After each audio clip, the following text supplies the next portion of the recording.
canción que vamos a cantar, no sé si la conocen, se llama No duerme el que me cuida. Se llama la canción, de Gilberto Daza. Tú sí la conoces.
En la clase de hoy, o el estudio de hoy, esta sería la clase número 4 y estamos viendo el título de las clases que comenzamos. Se llaman Comenzando una buena vida, una nueva vida, perdón. Hemos visto...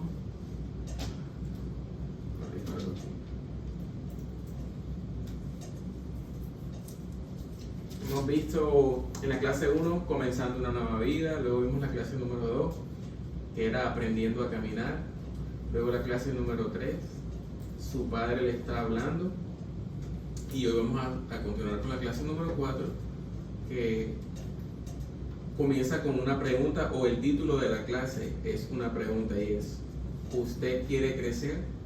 Es la pregunta y ciertamente necesitamos crecer. Entonces la pregunta sería, ¿cómo podemos hacer esto? Y de cierta manera, en algunas maneras, el crecimiento espiritual es como el crecimiento físico.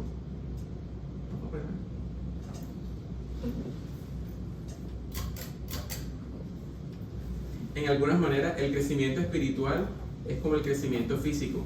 Para crecer físicamente tenemos que comer bien, alimentarnos bien, tenemos que descansar debidamente, tenemos que evitar el daño y el peligro, y tenemos que prácticamente ciertamente hacer ejercicio. Y para crecer espiritualmente se deben hacer cosas similares. El crecimiento espiritual no sucede solamente de manera instantánea, y Dios ha planeado que usted y yo tomemos parte activa en los cambios que Él quiere en nuestra vida. Recordemos que, como hablamos en la clase anterior, Él es quien nos tiene en su mano. No somos nosotros que estamos agarrados de su mano, sino Él es el que nos tiene agarrado de su mano.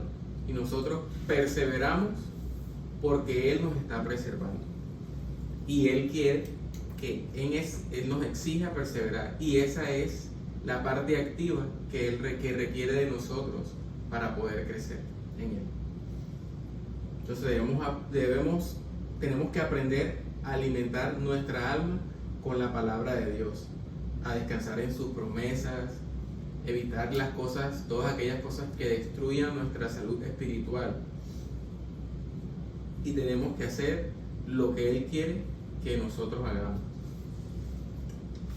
De manera que si queremos seguir sus pasos cada día y tener una vida abundante, como Él nos ha prometido, debemos primero alimentar nuestra alma cada día, debemos descansar en el Señor y debemos mantener una vida espiritualmente sana. Entonces vamos a ver el primer punto, que sería alimente su alma cada día, o alimentando nuestra alma cada día. El hablar con Dios alimenta nuestra alma. Dios nos habla mediante su palabra y nosotros le hablamos a Él mediante ¿la qué? Mediante la oración. Jesús dijo, no solo de pan vivirá el hombre, sino de toda palabra que sale de la boca de Dios. ¿Sabía usted que cuando Jesús dijo esas palabras, Él estaba citando Deuteronomio 8:3? Lo vamos a ver más adelantito. Esas mismas palabras, tal vez no exactamente, no solo de pan vivirá el hombre, sino de toda palabra que sale de la boca de Dios, pero Jesús estaba citando Deuteronomio 8:3. También Pedro nos enseña: desear como niños recién nacidos la leche espiritual no adulterada, para que por ella crezcáis para salvación. Y eso está en Primera de Pedro 2:2. Ese versículo vamos a verlo más adelante también.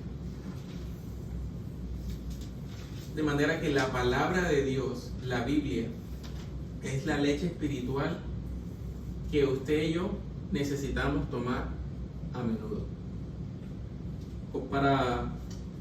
Como decía el salmista en el Salmo 119:97, si quieren ir ahí. Salmo 119:97.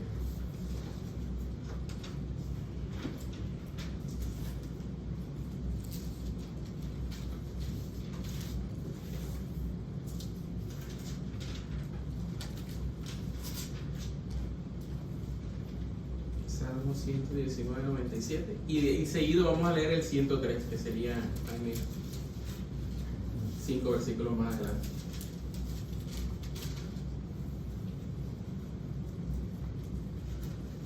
Dice: oh, cuánto amo yo tu ley.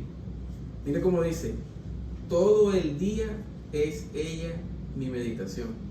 Y cuando yo leí este versículo me preguntaba, wow, yo no estoy todo el día meditando en la palabra de Dios. Pero mira lo que está diciendo el salmista aquí: oh, cuánto amo yo tu ley. Todo el día es ella mi meditación. Entonces, y en el versículo 103 dice: cuán dulces son a mi paladar tus palabras, más que la miel a mi boca. Ahora si sabemos, o nosotros como cristianos muchas veces, en teoría, sabemos que para poder alimentar nuestra alma debemos leer la Biblia y mantener una vida activa de oración. Tenemos que ser conscientes lo importante que es entonces eso en la práctica. Debemos encontrar el tiempo para leer la Escritura, encontrar un sistema de lectura que funcione para nosotros, en donde podamos leerla todos los días. Y debemos estudiar la palabra de Dios. ¿Por qué? Porque Dios se complace cuando nos deleitamos en su palabra y cuando tenemos un ferviente deseo de estudiarla. De hecho, como cristianos debemos ser caracterizados por un amor a la palabra de Dios. Lo cual me lleva a preguntar: ¿es visible nuestro celo por la palabra? Tenemos que pedirle a Dios que reavive nuestros corazones para amar su palabra. Él es el que nos permite exclamar, como el salmista dijo en el Salmo 119:97, que lo acabamos de leer: Oh, cuánto amo tu ley, todo el día ella es mi meditación. De manera que, hermanos, el alimento de nuestra alma dependerá de nuestro consumo de la Biblia. Dios nos santifica a través de su palabra. Jesús, al orar por todos los que le pertenecen, en Juan 17:17, Él dijo, santifícalos en la verdad. Y luego dice, tu palabra es verdad, o es la verdad. Entonces, Dios nos sostiene en la vida cristiana a través de la Escritura. Mira como dije, Dios nos sostiene. Él es el que nos sostiene. Estamos perseverando porque Él nos está preservando. Dios nos sostiene en la vida cristiana a través de la Escritura. Vamos a leer 1 de Pedro 2:2.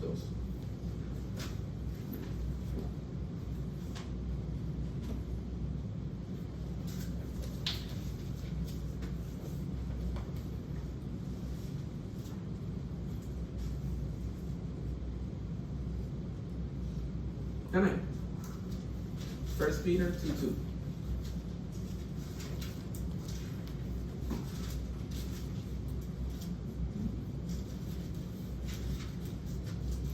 ¿Se come nueva?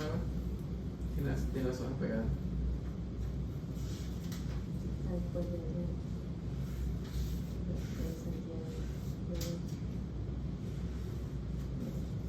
First Peter 2:2 dice, como los bebés recién nacidos anhelan la leche espiritual pura para que por ella crezcan en vuestra salvación.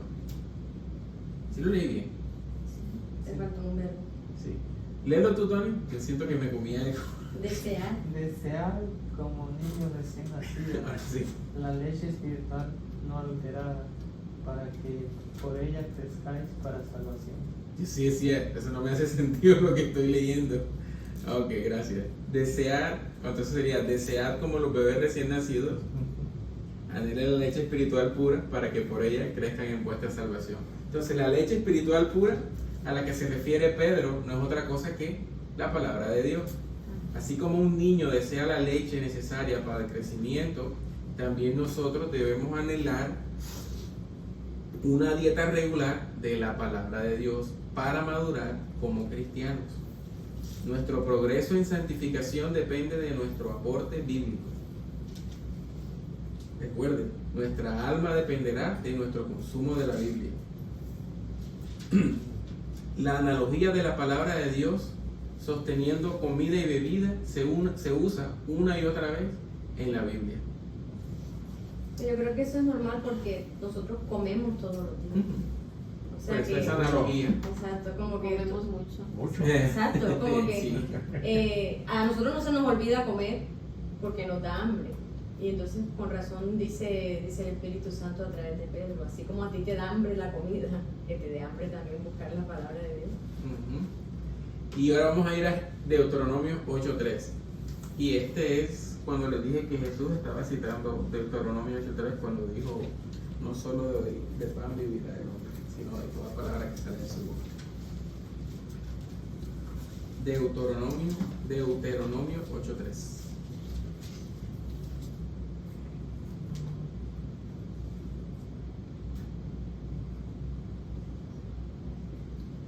Dice, por ejemplo, dice, te humilló,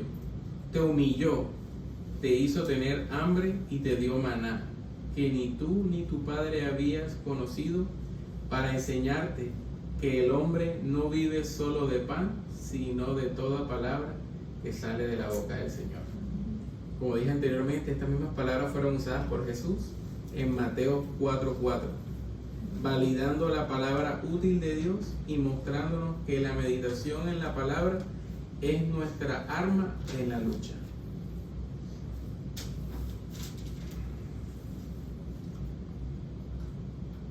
Leo para ustedes Jeremías 15, dice, cuando llegaron tus palabras, yo las comí. Ellas fueron mi gozo y mi deleite de corazón, porque yo llevo tu nombre, Jehová Dios Todopoderoso. Entonces, así como necesitamos una dieta regular de alimentos para mantenernos físicamente sanos, bueno, no creo que es el caso de nosotros porque yo no creo que ninguno de nosotros estamos en dieta, también debemos alimentarnos diariamente de la palabra de Dios por el bien de nuestra salud espiritual. Aunque si nos cuidamos de comer, o bueno, por lo menos yo me abstengo de comer ciertas cosas, no sé ustedes. La comida que consumimos con la boca nos satisface temporalmente, no. Pero el aprendizaje de Dios de su palabra tiene un valor eterno. Bueno, yo como para vivir. Joana vive para comer. Ahora, si bien tenemos que procurar practicar lo que lo mencionado, porque muchas veces lo dejamos en teoría, que sabemos que tenemos que hacerlo, pero nos falta esa acción del verbo. También es muy cierto que tenemos que prepararnos para recibir la palabra. Y vamos a ver varias maneras de pasar tiempo en y con la Biblia. Vamos a hablar acerca de lo que debe ser la disposición de nuestro corazón hacia las Escrituras, con el fin que realmente tengamos beneficio de la palabra de Dios. Así que la primera disposición debemos tener reverencia hacia la Escritura. ¿Por qué? Porque la Escritura es la palabra de Dios, por tanto es infalible, es suficiente y es autorizada o tiene todo poder. No debemos acercarnos a la Biblia de una manera vacilante o descuidada. En cambio, más bien deberíamos emular o copiar lo que dijo Pablo de los de Tesalónica en 1 de Tesalonicenses 2:13. Mira cómo se expresó Pablo de ellos.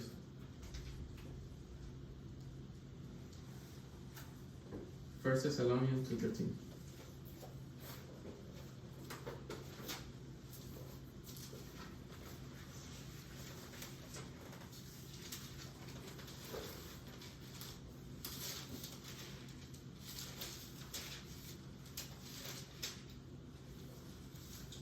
Dijo, y también a Dios damos gracias continuamente, porque cuando recibisteis la palabra de Dios, la cual oísteis de nosotros, no la aceptasteis como palabra de hombres, sino como en realidad es, la palabra de Dios, la cual obra en vosotros los que creéis. Ahora, cuando decimos que tenemos que venir a la Escritura llenos de reverencia ante ella, no estoy diciendo que tenemos que vestirnos de traje antes de leerla y ponernos nuestra mejor ropa y poner 2 tazas de café, porque no es eso lo que estoy diciendo. Lo que significa es que debemos preparar nuestros corazones, no importa la hora del día o la circunstancia en que estamos cuando abrimos las Escrituras. Una buena manera de hacer esto es hacer una breve oración antes de leerla. Antes de empezar a leerla, tengamos como costumbre orarle al Señor, pedirle a Dios que Él nos asista y que ilumine nuestro entendimiento por medio del Espíritu Santo para poder entenderla y así nosotros parecernos más a Cristo. También debemos acercarnos a ella en humildad y total dependencia de Dios. Necesitamos tener humildad y una sincera dependencia de Dios mientras pasamos tiempo en su palabra. Necesitamos reconocer que somos totalmente dependientes del Señor para iluminarnos las Escrituras. Los reformadores llaman a esa total dependencia de nosotros en cuanto a la palabra, como el testimonio interno del Espíritu Santo. Y es que saber que aparte de la obra del Espíritu Santo en nosotros, no podemos recibir y obedecer la palabra de Dios, a menos que el Espíritu Santo more en nosotros. Para eso vamos a ir a 1 Corintios 2:14.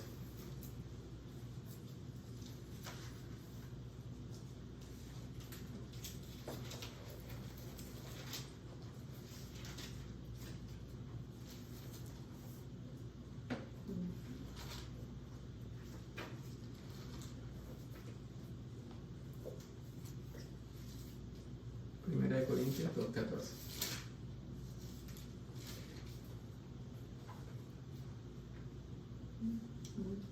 Dice, el hombre sin el Espíritu no acepta las cosas que provienen del Espíritu de Dios, porque son locura para él y no pueden entenderlas porque son discernidas espiritualmente.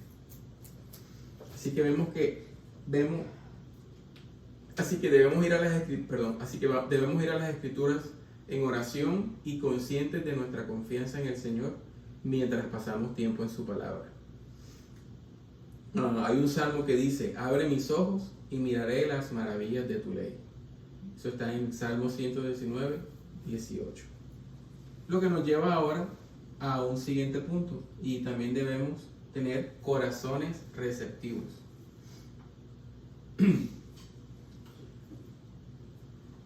Tenemos que tener un corazón receptivo a la palabra de Dios. En la parábola del sembrador, Jesús compara un corazón receptivo a un buen suelo. Cuando el sembrador tira la semilla de la palabra y esa cae en el terreno bueno, esa se arraiga y da fruto agradable a Dios. Santiago también nos exhorta a ser hacedores de la palabra y no solo oyentes. Vamos a ir a Santiago 1 del 22 al 25. James.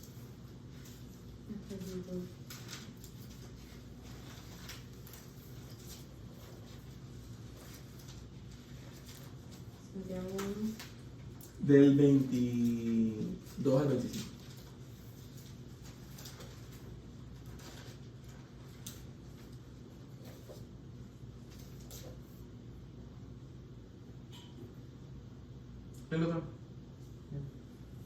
Pero sed hacedores de la palabra, y no tan solamente oidores, engañados a vosotros mismos. Porque si alguno es oidor de la palabra, pero no hacedor de ella, este es semejante al hombre que considera en un espejo su rostro natural, porque él se considera a sí mismo, y se va, y luego olvida cómo era. Mas el que mira atentamente en la perfecta ley, la de la libertad, y persevera en ella, no siendo oidor olvidadizo, sino hacedor de la obra, este será bienaventurado en lo que hace. Amén. O sea que la Biblia no solo debe instruir nuestras mentes, sino también transformar nuestras vidas. Entonces, debemos alimentar nuestra alma cada día con la palabra de Dios. Vimos que Dios nos sostiene en la vida cristiana, en este peregrinaje, en este caminar, a través de las Escrituras. Y que cuando venimos a ella debemos prepararnos para recibir su palabra. Que tenemos que tener reverencia hacia la palabra. Debemos venir ante la palabra de Dios en humildad y total dependencia de Dios. Y debemos tener corazones receptivos. Lo que nos lleva al segundo punto de la clase. Oye, pero voy a terminar temprano. Al segundo punto de la clase, que es descanse en el Señor. Y hay una pregunta que dice, ¿se siente demasiado débil para hacer lo que el Señor quiere que usted haga? Pues debemos entender que no podemos ir al cielo por nuestros propios esfuerzos, o por ser buenos, ni por la buena obra que hagamos. Si estamos camino al cielo, es porque somos hijos de Dios y porque, como dije en el comienzo, Él nos está preservando y por eso nosotros estamos perseverando. Él es el que cuida de nosotros, de manera que nosotros debemos descansar en sus promesas. Ahora, ciertamente los problemas de la vida, como el temor, el trabajo y muchas otras cosas más, nos pueden robar la paz. Y es por eso que debemos descansar en el Señor, para que la preocupación, el desaliento y el temor no nos quiten la paz ni detengan nuestro desarrollo espiritual. Debemos creerle a Dios, a sus promesas, y debemos tener nuestra mirada fija en Él. En Mateo 11:28, mira cómo dice.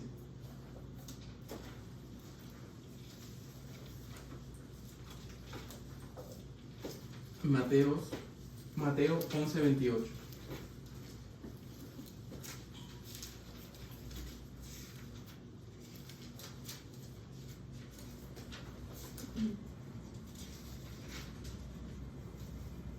dice, venid a mí todos los que estáis trabajados y cargados, y yo os haré descansar. Y en el 6 del 31 al 33,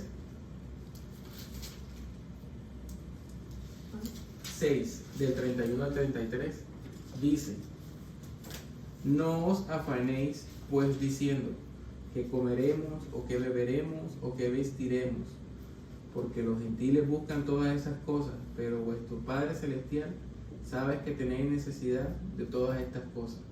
Mas buscad primeramente el reino de Dios y su justicia, y todas estas cosas os serán añadidas.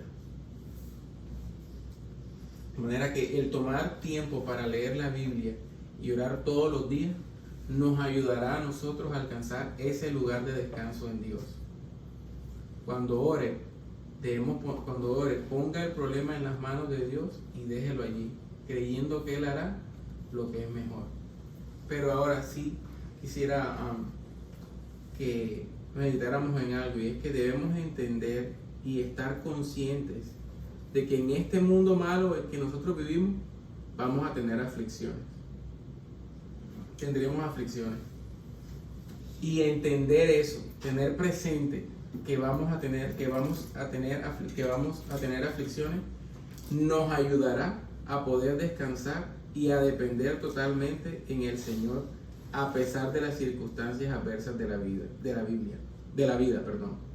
Porque la Biblia nos enseña que debemos tener una mente preparada para la aflicción. Y saber esto debería convertirse en un eslogan en nuestra vida. Y no lo digo como una nota fatalista. ¿Cuál era el eslogan del Evangelio de la Prosperidad? Decláralo. Nada malo te va a pasar. Pare de sufrir. Pare de sufrir.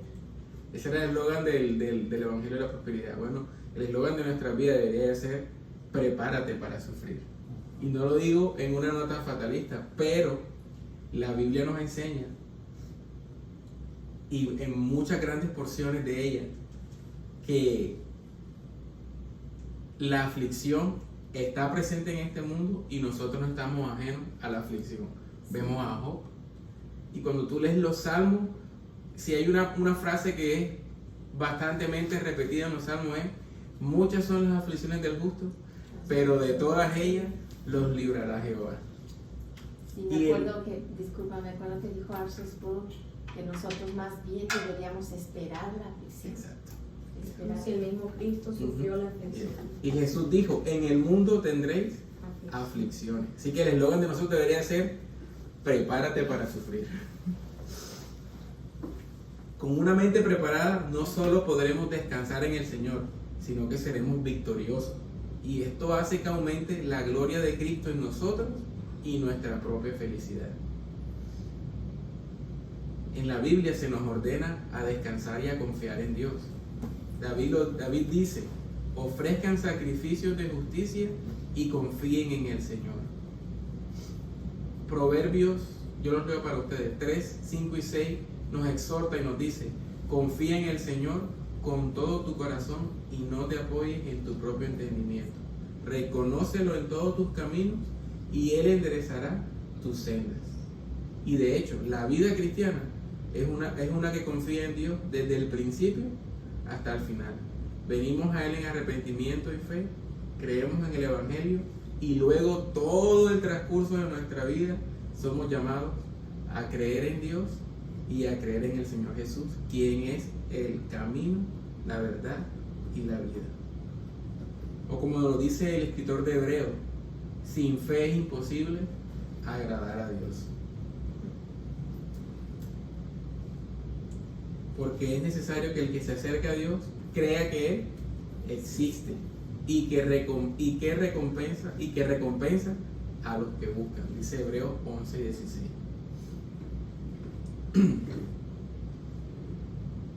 Entonces, con el propósito de alentarnos a confiar en Dios y crecer en nuestra relación con Él, la Biblia nos presenta muchos ejemplos de personajes de la Biblia que confiaron en Dios a pesar de la aflicción. Y para eso yo quisiera tomar el ejemplo de David, y quisiera que fuéramos al Salmo 3.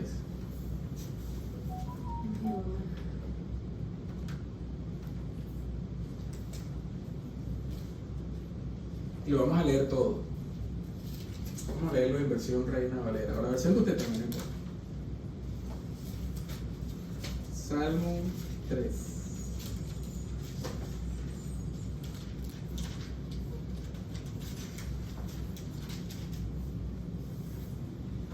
Dice Salmo de David. Voy a leer desde el título que tiene su Biblia. No sé cuál título tiene su Biblia. El mío dice: cuando huía de su hijo Absalón. No sé qué dice el suyo. Salmo 3. Sí. Y tiene un subtítulo, o tiene un título, dice: cuando huía de su hijo Absalón. Dice: oh Señor, cómo se han multiplicado mis adversarios. Muchos se levantan contra mí, muchos dicen de mí: para él no hay salvación en Dios. Selah. ¿Sabe qué significa la palabra Selah? ¿No? Una pausa mental. Sí, la Selah era como una figura musical y significa medita en esto, considera esto. Era una pausa que se hace. O sea que lees, haces la pausa y medita en lo que acabas de leer. Mas tú, oh Señor, eres escudo en derredor mío, mi gloria y el que levanta mi cabeza. Con mi voz clamé al Señor y Él me respondió desde su santo monte. Selah. Yo me acosté y me dormí. Desperté, pues el Señor me sostiene. No temeré a los 10 millares de enemigos que se han puesto en derredor contra mí. Levántate, Señor, sálvame, Dios mío, porque tú hieres a todos mis enemigos en la mejilla. Rompe los dientes de los impíos. Las salvaciones del Señor sea sobre tu pueblo, tu bendición, Selah. Y rapidito quisiera que viéramos 3 cosas en este salmo. Y es las aflicciones de David, la reacción de David. Las aflicciones de David en el versículo 1 y 2. La reacción de David del versículo 2 al 4. Y la victoria de David de los versículos 5 al 8. David tenía una aflicción inmediata y tenía también aflicciones constantes. La inmediata, ¿cuál era? ¿Quién recuerda qué había pasado con David? Había pecado con Betsabé y que había mandado a hacer él matar a Urías de Eteo. Urías Eteo. ¿Y qué hizo Dios?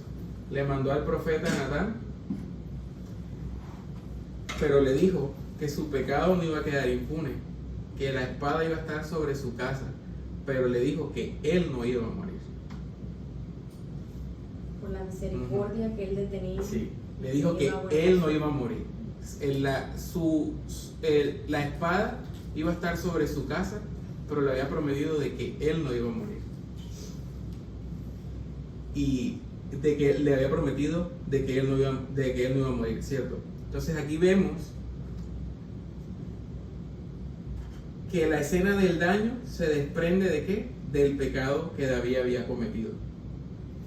Y esa es la aflicción inmediata, la que nos muestra que en esta vida, al igual que David, tendremos aflicciones derivadas de nuestro mal proceder y de nuestro propio pecado. De manera que no podemos evadir esta realidad, ya cual de que vivimos. ¿Por qué? Porque vivimos en un mundo lleno de aflicciones y nosotros mismos muchas veces somos causantes de algunas de nuestras aflicciones. Pero David también tenía aflicciones constantes, porque él dice en el versículo 1, dice: oh Señor, cómo se han multiplicado mis adversarios. O sea que tenía muchos. Y cuando estudiamos la vida de David, sabemos que tuvo una vida de dificultad. Primero, perseguido por Saúl, luego por los amonitas, perseguido por su propio pueblo, y ahora el hijo lo estaba persiguiendo para matarlo por lo que había hecho. Porque él quería ser rey. Entonces, vemos que la Biblia nos enseña que es necesario que tengamos aflicción. ¿Por qué? Porque vivimos en un mundo de pecado, en un mundo malo, y Jesús lo dijo en su palabra. Es por eso que es importante que tenemos que preparar y enseñar nuestras mentes a vivir en un lugar donde la aflicción es el común, es el diario vivir.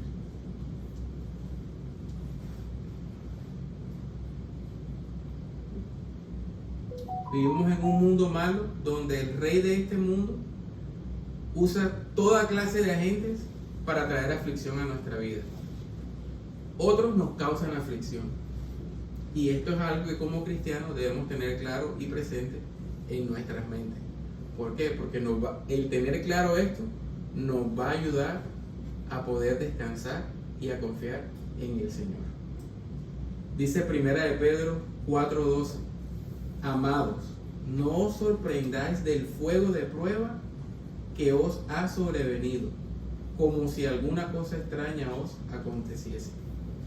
1 de Pedro 4:12. Amados, no os sorprendáis del fuego de prueba que os ha sobrevenido, como si alguna cosa extraña os aconteciese.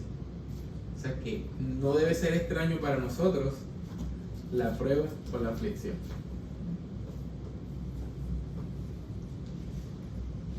Y entonces Pedro le está hablando ahí porque ellos estaban pasando esa prueba, porque mira el tense de esa frase, os ha sobrevenido, o sea que ya ellos estaban pasando eso. Y que no y le está diciendo que no se les haga extraño eso. O sea, esto es normal. normal. Esto es normal. Juan 16:33 dice: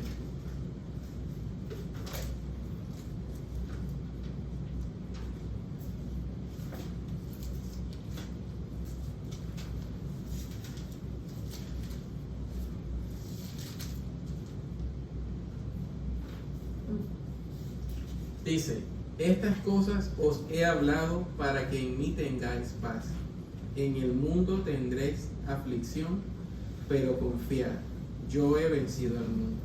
Así que tenemos que estar conscientes de que estamos en un mundo malo y donde la aflicción siempre de una u otra manera nos va a llegar en mayor o menor grado, pero ninguno de nosotros está exento de la aflicción. Como dije anteriormente, muchas de esas aflicciones serán por causa de nuestro mal proceder y de nuestro pecado. Otras serán las que el Señor nos manda para hacernos crecer y hacernos más a la imagen de su Hijo Jesucristo. De manera que tener una mente preparada para la aflicción es tener una mente que es consciente en el tipo de mundo que vivimos. Yo creo que cualquier aflicción que pueda venir, como estás distinguiéndolo entre un pecado o algo, nosotros en un momento no podríamos saber por qué, porque cuán inocentes o justos somos para definir qué tanta aflicción merecemos por nuestro pecado. Va a ser bien difícil, porque sabemos que hay hermanos o personas que mucho más pecan que tú y no pasa que parece proporcional el castigo. Yo lo que veo y me da descanso es que en todo lo que sea es Dios detrás de cada aflicción, lo que sea pecado mío, sea falla mía. Aún en esas trabaja Dios y las torna para bien, sí, para moldearnos, Y Dios va ya a un Job en su situación. Dios, y podemos decir en mi lenguaje limitado, provocó o causó la aflicción de Job, aunque el diablo fue, pero atrás del diablo está. Y eso a mí es lo que me llena, como dicen, en paz me acostaré y puedo dormir pensando que Dios aún está atrás, aún, porque Dios no nos ha dado conforme a nuestras iniquidades. Si nos diera conforme a nuestras iniquidades, ¿cuál es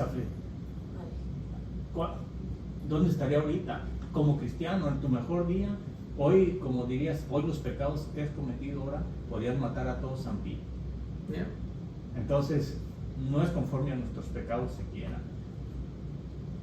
Aún el pecado que Dios usa para nuestra exhortación, sí, Dios tiene el plan de transformarnos a la imagen de su Hijo. Ese es su deseo y su propósito, lo que como empezaste a hablar, a llevarnos a esa imagen. Y muchas cosas que, por ejemplo, que nosotros sabemos, costumbres y cómo Dios en un momento las trata y dice, ahora voy a trabajar en esta área y manda esta aflicción. Además, las aflicciones del mundo, pues yo veo en la escritura, todo el mundo está sufriendo aflicciones, todos. Pero hay una diferente en nosotros, porque nosotros sufrimos o debiéramos sufrir por la causa de Cristo, que sería no lo que otros. Por ejemplo, un diabético, un cristiano es un diabético, o un no cristiano es un diabético. Ambos tienen aflicción. Yo creo que esa ahí ni cuenta. No cuenta como apuntarla como aflicción. Sí contará, pero no tanto. Sí. Pero la aflicción que nosotros deberíamos de sufrir sería que por el testimonio, por el evangelio, nosotros fuéramos tratados diferentes. ¿Verdad? Esa sí sería... Enemigos del mundo. Como dice, el mundo. Enemigos del mundo. Pero a mayor que uno sea más valiente en el Señor, más. Y creo que esa es la aflicción que el Señor nos manda para poder moldear nuestro carácter. Y todas. Aún la diabetes. Sí. Sí, tenemos, bueno, espero que nadie tenga. Sí, eso que tú dices es bien importante porque yo sé que tal vez puede ser nuevo para algunos, pero a veces al cristiano no le gusta escuchar que Dios nos manda el mal para hacernos un bien, porque Él es soberano. Él es soberano. Y muchas de las cosas que nos pasan, solamente Dios conoce el propósito de eso que nos manda. Nosotros no lo podemos entender. Y no se lo podemos achacar al enemigo siempre. O nunca. Porque aún el enemigo hace lo que él quiere. Porque Dios se lo deja hacer. Porque si no, Dios no sería soberano. Ahí tenemos el ejemplo de Job. Él no hizo con Job lo que él quiso. ¿A dónde fue primero? A donde Dios.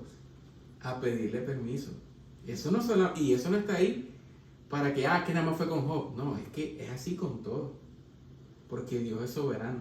Si el enemigo hace algo y Dios no está en control de eso, entonces Dios no sería Dios.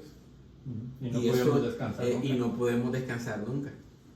Imagínate, ¿será que el enemigo le pidió a Dios permiso para esto? Si él no le pidió permiso y si Dios no sabe, me fuñí. O sea, que él está fuera del control de Dios. Exacto.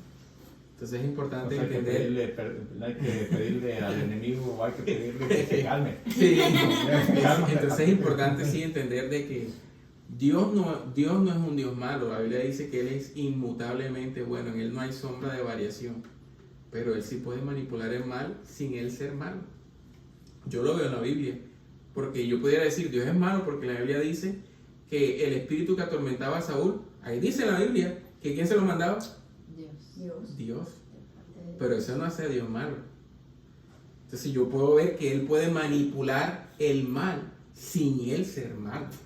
Y todo es para ejercitarnos a nosotros, para la piedad y hacerte diferente. Para formar nuestro carácter, para formarnos como Él nos ve ya en el producto final.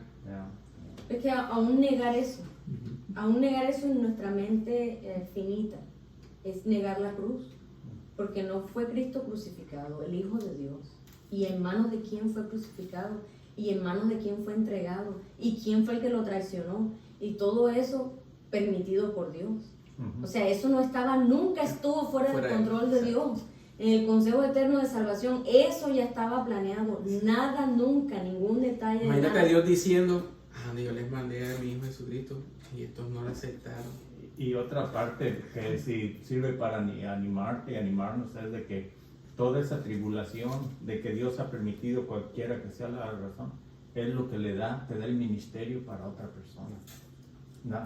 Cualquiera puede venir y ayudarte que haya sufrido, porque te va a enseñar bien y no te va a dar mentiras y te va a consolar. cualquiera. Cuando Creo que es en Eclesiastés, si no estoy, ahorita lo voy a buscar.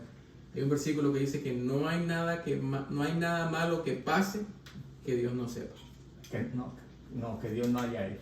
Que sí, está en Eclesiastés, no sé si está en Eclesiastés. Sí, Sí. Eclesiastés 2. Sí. No, 2 o 3. Sí. Y en Isaías dice que Dios, ¿cómo que dice? No hay mal que Dios El no que- haya. No, dice En Isaías 46, Ajá, yo dice- soy el que... Creo la el que adversidad. crea la adversidad. el que crea la adversidad. O sea, son cosas que cuando tú las lees tú dices, epa.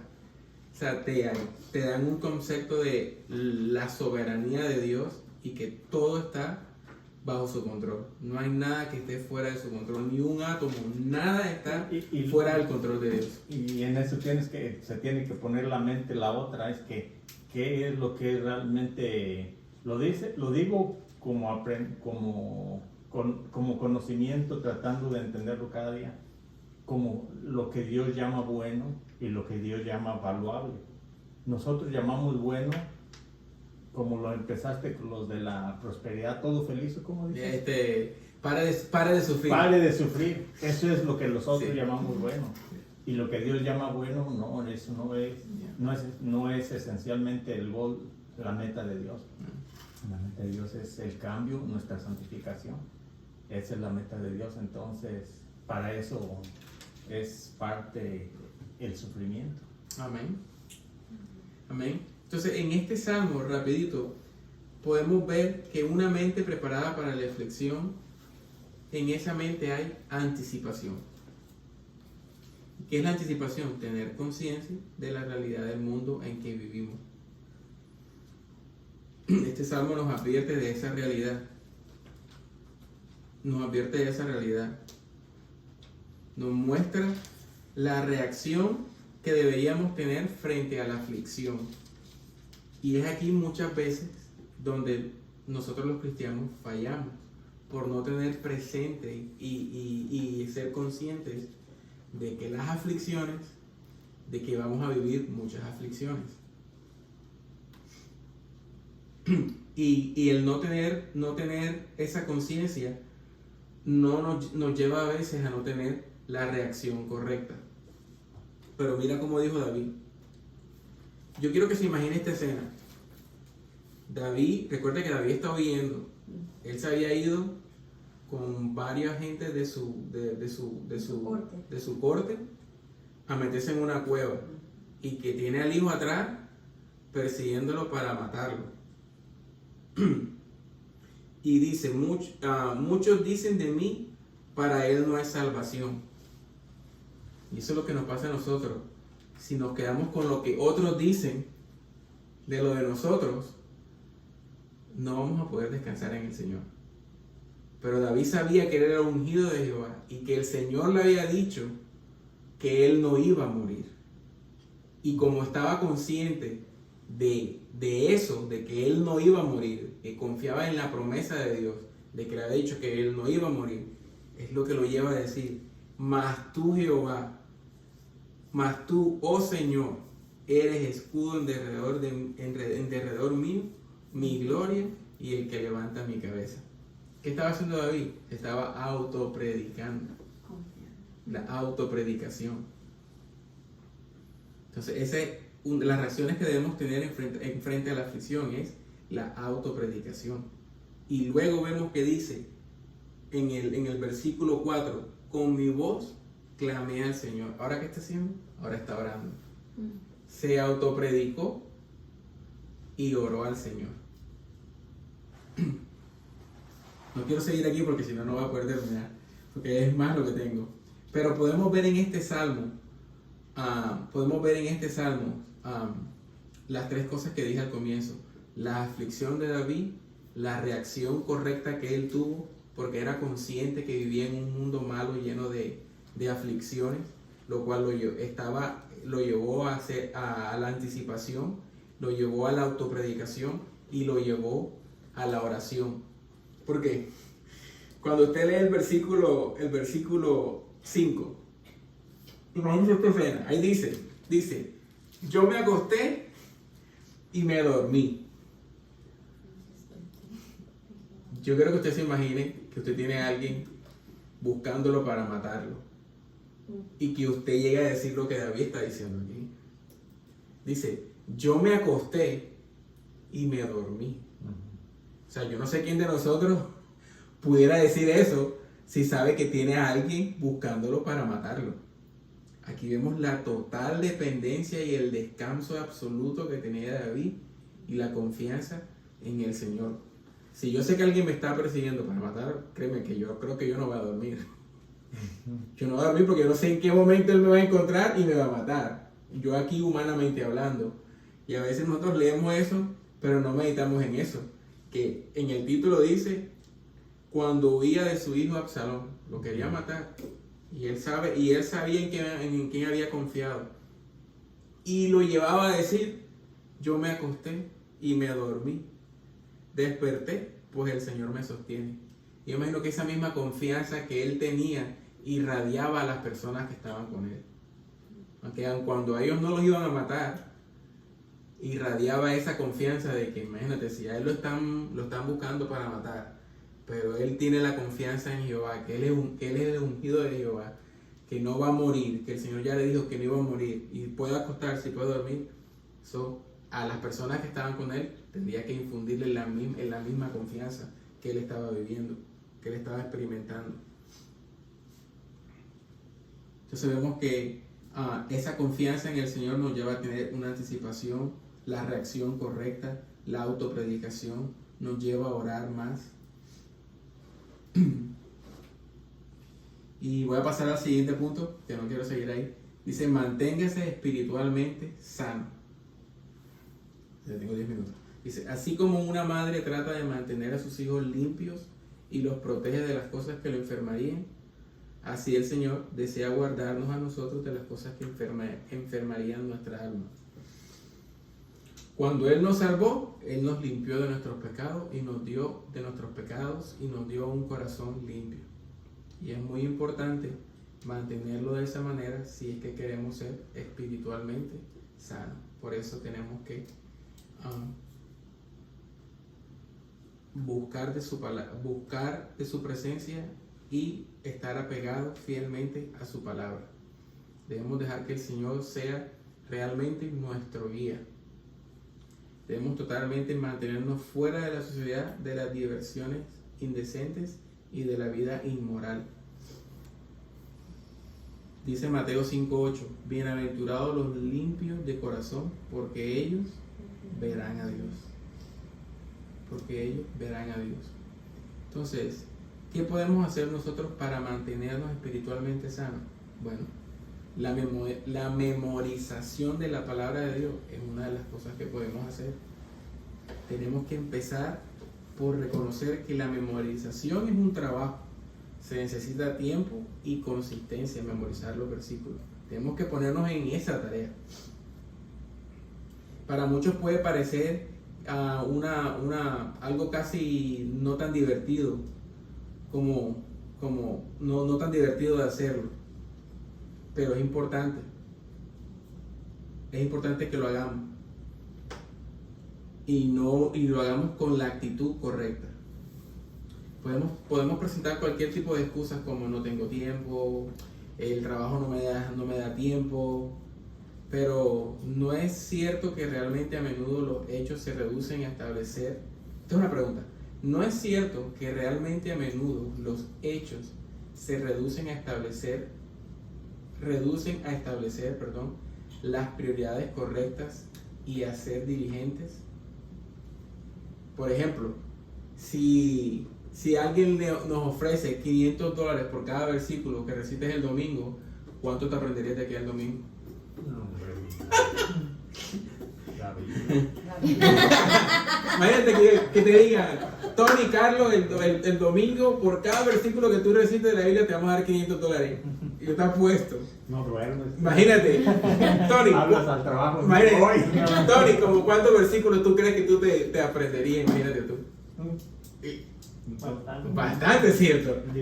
Exacto, ¿por qué? Porque esa es una motivación. Bueno, esa no debe ser la motivación de nosotros. Pero lo que estoy diciendo es que sí lo podemos hacer. ¿Que es un trabajo? Sí es un trabajo. que cuesta. Requiere de tiempo y de consistencia, pero sí lo podemos hacer. También, ¿por qué? Porque la memorización suministra poder espiritual. Dice Salmo 119:11, en mi corazón he guardado tus dichos para no pecar contra ti. Memorizar las escrituras nos ayuda en nuestro tiempo de necesidad, a menudo haciendo la diferencia entre caer en la tentación y permanecer en la obediencia. Ahorita me recuerda ¿se acuerdan cuando Esteban estaba dando su discurso y cómo dijo todos los testimonios del Antiguo Testamento y todo, y lo aprendió, o sea, murió, ¿verdad? Pero me está ahorita, digo, Dios mío, cómo supo decir todito de nuestro Señor Jesucristo. Ay, Señor. La memorización. Dio testimonio de la palabra. Maestro. ¿Sí? La memorización fortalece nuestra fe. Mira cómo dice Proverbios 22, 17 al 19. Inclina tu oído y oye las palabras de los sabios, y aplica tu corazón a mi sabiduría, porque es cosa deliciosa si las guardares dentro de ti, si juntamente se afirmaren sobre tus labios, para que tu confianza sea en Jehová. Te las he hecho saber hoy a ti también. Así que aprender la palabra, memorizarla, aumenta nuestra confianza en Él. La memorización refuerza repetidamente la verdad y crecerá nuestra confianza en Él más abundantemente. La memorización también nos equipa para testificar y aconsejar a otros. Proverbios 25:11 dice, manzana de oro con figuras de plata es la palabra dicha como conviene. 27:17 dice, hierro con hierro se aguza, y así el hombre aguza el rostro de su amigo. La memorización también es un medio de dirección de Dios. Dice el Salmo 119:24, pues tus testimonios son mis delicias y mis consejeros. Los cristianos no podemos cumplir ninguna de nuestras tareas en la vida sin la dirección de Dios. Ninguna. Así que la memorización mantiene las palabras de Dios listas para iluminar los caminos oscuros cuando nos enfrentemos a situaciones donde el discernimiento sea necesario. Y la memorización estimula a la meditación. Llevar una Biblia en el bolsillo es útil para todas las tareas anteriores, pero como muchas de estas escrituras han testificado, llevar la Biblia en tu corazón y en tu mente es aún más poderoso. Y esto es especialmente cierto en la meditación. Podemos pensar profundamente en la palabra de Dios en cualquier lugar y en cualquier momento. ¿Por qué? Porque está atesorada en nuestras mentes. Es como dice, es nuestra lámpara, es tenerla siempre encendida. Aquí en la mente, ¿verdad? En mi corazón. Así que el hacer todas estas cosas nos mantendrán lejos de hacer cosas que son contrarias a la voluntad de Dios. Estaremos menos vulnerables al enojo, la preocupación, la envidia, el odio, el temor, el resentimiento, el orgullo, el egoísmo, a la incredulidad, a la terquedad. Todas esas cosas quitan el gozo del cristiano y dejan el alma débil, enfermiza e infeliz. De manera que hay razones suficientes para tomar conciencia y seguir haciendo lo que nos ayudará a mantenernos, a parecernos más a Cristo, que es su palabra. Es nuestra responsabilidad trabajar en esto y pedirle al Señor que nos ayude y podamos encontrar satisfacción en hacerla día a día para así realmente poder vivir una vida que agrade a Él. Termino con Filipenses 4:8. Por lo demás, hermanos, todo lo que es verdadero, todo lo honesto, todo lo justo, todo lo puro, todo lo amable, todo lo que es de buen hombre, si hay virtud alguna, si alguno digno de alabanza, en esto pensar. Haga ese versículo su oración diaria. Vamos a leerlo otra vez, Filipenses 4:8. Por lo demás, hermanos, todo lo que es verdadero, todo lo honesto, todo lo justo, todo lo puro, todo lo amable, todo lo que es de buen nombre, si hay virtud alguna, si algo digno de alabanza, en esto pensar. Dice el Salmo 19:14, sean gratos los dichos de mi boca y la meditación de mi corazón delante de ti, oh Jehová, roca mía y redentor mío. De manera que cuando leímos el primer salmo que decía, oh cuánto amo yo tu ley, todo el día es ella mi meditación, puedo entender que David tenía 1001, hasta lo que había de Biblia en su existencia, tenía muchos de esos escritos en su mente, para poder decir esto, de que todo el día era ella su meditación. Lo que fuera escrito hasta esa época, podemos entender que él lo tenía en su mente. Y lo llevó a decir eso, oh cuánto amo yo tu ley. Había leído, todo el día ella es mi meditación. Entonces ahora nosotros tenemos todo lo revelado está ahí. Y tenemos que atesorar toda esa palabra cuanto más podamos en nuestra capacidad, atesorarla en nuestros corazones. O como la película, ¿sí se vio The Book of Eli? Es un muchacho que tiene que atravesar por un camino que lo quieren matar y él tiene una misión, que es llevar la Biblia a una isla para que ésta pueda ser reproducida y puedan mandarla a otros lugares. Y es la última que queda. Y él tiene la última Biblia que queda. Y en el camino a él tratan de matarlo y de quitarle la Biblia, lo cual eso no pasa. Cuando él llega a la isla y ¿cómo es que se llama? Y le dicen, ok, ¿dónde está el libro? Y él dice, aquí está. Y cuando abren el libro estaba en blanco.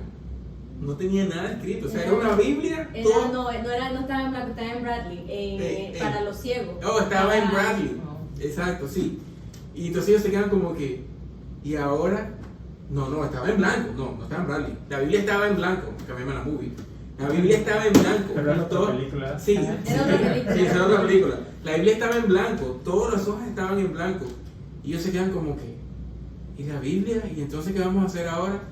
Y él se acuesta y le dice, escribe, en el comienzo creó Dios los cielos y la tierra. La tenía aquí. Le iba a comenzar a dictar toda la Biblia a la persona. ¿Habrá alguna vez alguna persona que haya aprendido toda la Biblia de memoria? Wow. ¿Saben ustedes? Bueno, los que eran rabís en el tiempo de Cristo, ellos desde niños comenzaban a aprenderse todo el Pentateuco. Un niño de 12 años tenía que saberse, lo recitaba todo. De memoria. ¿Sabes que recitar todo el Pentateuco? No, el Pentateuco. El Pentateuco. De Génesis a Deuteronomio, imagínate que tú comiences a recitarlo. Ellos tenían, a la edad de entre 8 y 12 años, tenían que recitarlo. Si lo podías recitar, entonces ya podías ser un rabí. Si no, digamos que te equivocabas ahí en número 3, número 28, qué sé yo. No. O sea, era algo que... te iban sacando lo que iban fallando. Y solamente los que podían recitar de memoria eran los que en un futuro iban a ser rabí. Imagínate tú eso. Sí, que de manera y por eso era que los fariseos se molestaban tanto en el tiempo de los discípulos, de los apóstoles, porque ellos no eran como ellos. Ellos no eran eruditos de que se sabían la Biblia de pe a pa. Ellos eran simples hombres pescadores, pero con el poder de Dios. Porque ellos conocían la Biblia. Eso iba en contra de todo lo que ellos creían. Por eso era que el Señor los condenaba tanto. Ustedes que tienen la llave, o sea, ellos tenían la escritura, ustedes les cerraron la puerta a todos. Porque en vez de abrirle la escritura y mostrarle a Dios en la escritura, lo que ustedes hicieron fue condenarlos a ellos a que se perdieran. Así que para seguir creciendo, tenemos que seguir alimentando nuestra alma cada día. Tenemos que aprender cada día más a descansar en el Señor.